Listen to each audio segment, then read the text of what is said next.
ఇప్పుడు ఆయన వస్తే దారంతా చెట్లు కొట్టేశాడు, అవునా కాదా? ఎక్కడ చూసినా పరదాలు కట్టేసాడు, అవునా కాదా? ఎక్కడ చూసిన షాపులన్నీ మూసేసేవాడు, అవునా కాదా? మా వాళ్ళు ఒక చిన్న తప్పు వేశారు, కార్పెట్ వేశారు.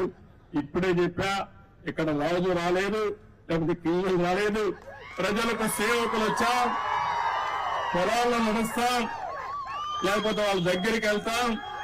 ఈ కార్పెట్ కల్చర్ ఇంకా కూడా మీ మైండ్ లో కొంచెం ఉంది. అధికార యంత్రాంగం మొత్తం మారాలి. నెక్స్ట్ టైం మాత్రం ఎక్కడా కార్పెట్ ఉండదు. ఉంటే కార్పెట్ వేసి వాళ్ళపైన యాక్షన్ తీసుకుంటా. ఎందుకంటున్నానంటే అందరం పుట్టింది మట్టిలో నుంచే, మళ్ళా చనిపోతే పోయేది మట్టిలోకి. ఈ ఆడంబరాలు ఇవన్నీ కూడా తాత్కాలిక ఆడంబరాలు కాదు. కావాల్సింది ప్రజల జీవితాల్లో మార్పు తీసుకురాగలిగితే మీ జీవితాలకు వెలుగు